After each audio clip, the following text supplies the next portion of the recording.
कांग्रेस सांसद राहुल गांधी दिल्ली के जंतर मंतर पहुंचे, जहां एनएसयूआई का विरोध प्रदर्शन चल रहा था। मतलब आयोजक भी हम, प्रदर्शन भी हमारा और गेस्ट भी हम। खैर, विरोध प्रदर्शन में क्या क्या हुआ और राहुल गांधी ने हर बार की तरह आरएसएस को ही क्यों टारगेट किया, बताएंगे आपको।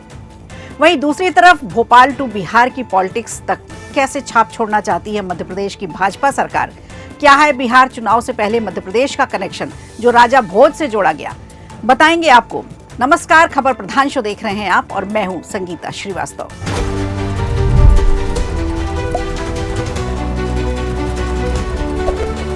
दिल्ली में कांग्रेस अध्यक्ष राहुल गांधी की अगुवाई में जंतर मंतर पर इंडिया गठबंधन के छात्र संगठनों ने प्रदर्शन किया।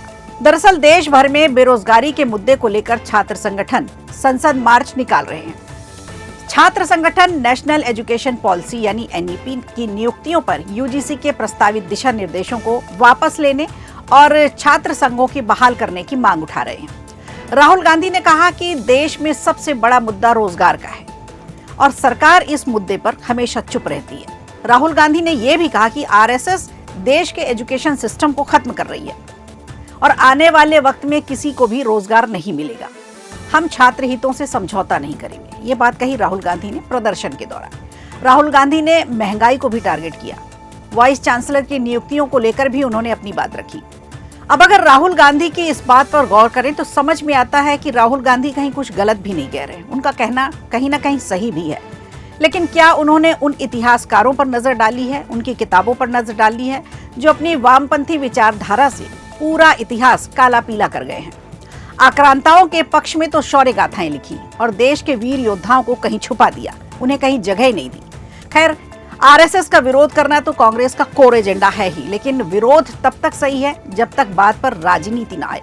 अगर विदेश में पढ़कर भारत की शिक्षा नीति पर, शिक्षा व्यवस्था पर अगर कोई बात करे तो ये कितना हद तक सही होगा, ये आप और हम दोनों जानते हैं। एक और बात, राहुल गांधी कभी उन छात्रों की बात क्यों नहीं करते जो भारत विरोधी नारे लगाते हैं, ब्राह्मण गो बैक के नारे लगाते हैं।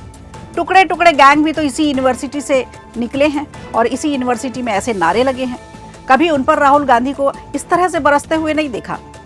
तो उम्मीद जनता यही रखती है राहुल गांधी से भी कि विरोध करना तो अच्छा है, लेकिन विरोध करने के लिए विरोध करना हो, ये ठीक नहीं है।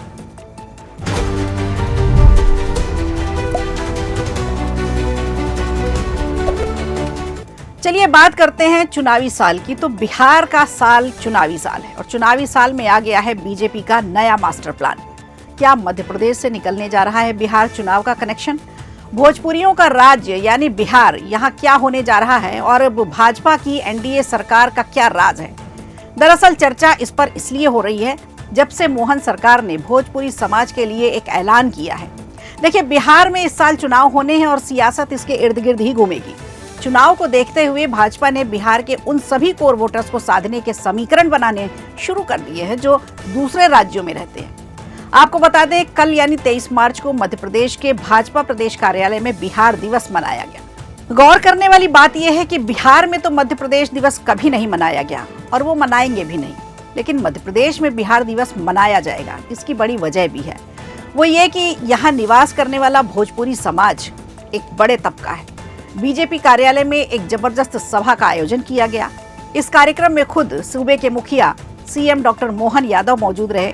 उन्होंने पहले तो मध्य प्रदेश में रह रहे सभी बिहारी कार्यकर्ताओं को साधने के लिए उनका अभिवादन किया, अभिनंदन किया। फिर उन्होंने बताया कि मध्य प्रदेश और बिहार का ऐतिहासिक संबंध है। उन्होंने बताया कि राजा भोज धर्म की रक्षा के लिए बिहार गए थे, जिससे भोजपुरी का संबंध राजा भोज से जुड़ा। सीएम मोहन यादव ने यह भी ऐलान किया कि देश के पहले राष्ट्रपति डॉक्टर राजेंद्र प्रसाद के नाम पर भोपाल में एक बड़ा पार्क बनाया जाएगा। इस मौके पर भाजपा प्रदेश अध्यक्ष विष्णुदत्त शर्मा, बिहार सरकार के कैबिनेट मंत्री राजू सिंह, प्रदेश संगठन महामंत्री हितानंद और बिहार भाजपा के नेता सतपाल नरोत्तम, कृष्णा गौर कैबिनेट मंत्री और विधायक रामेश्वर शर्मा भी मौजूद रहे। सीएम ने कहा, 1912 में बने बिहार राज्य का मध्य प्रदेश से गहरा नाता है। महाजनपद काल में पाटलिपुत्र और अवंती जनपद के बीच सत्ता संचालन का संबंध था। इस मौके पर भाजपा प्रदेश अध्यक्ष वीडी शर्मा ने भी बिहारी समाज के लोगों की जमकर तारीफ की। उन्होंने कहा कि एमपी में रहने वाले भोजपुरी समाज के लोग यहाँ बड़ी ताकत हैं। बिहार के लोग भोपाल में रह रहे हैं, ये हमारे लिए सौभाग्य की बात है। अब इस पूरे कार्यक्रम की पॉलिटिकल सेटिंग को समझते हैं। बिहार में कन्हैया कुमार भले ही पलायन रोको यात्रा कर रहे हों, लेकिन सच ये है कि अन्य राज्यों की तरह बिहार के बहुत से लोग मध्य प्रदेश में भी निवास करते हैं, चाहे वो कोई भी काम करते हो या फिर छात्र हो। ये बात भाजपा ठीक से समझती है। ये जो बिहार के लोग मध्य प्रदेश में काम कर रहे हैं, उनमें से ज्यादातर लोग अपने घर बिहार जाकर ही वोट देते हैं। यानी अगर भाजपा मध्य प्रदेश में इन्हें अच्छी तरह से ट्रीट करती है तो इसका फायदा सीधा सीधा बिहार की बीजेपी को देखने को मिलेगा। मीडिया से संवाद के वक्त मोहन यादव ने भोजपुरी समाज का सीधा कनेक्शन राजा भोज से भी बता दिया। उन्होंने कहा कि हम सब जानते हैं कि बिहार से हमारा विशेष संबंध है और बिहार की भोजपुरी भाषा राजा भोज के काल से जुड़ती है। इस बात का हमें गर्व भी है। उन्होंने कहा कि भोज के शासनकाल में जब आक्रांताओं ने आक्रमण किया तो मध्य प्रदेश के मालवा, इंदौर, उज्जैन के लोग पूर्वांचल में रहे और बिहार में उन्हें शरण भी मिली, जिन्हें बिहार में आज उज्जैनी ठाकुर के नाम से जाना जाता है।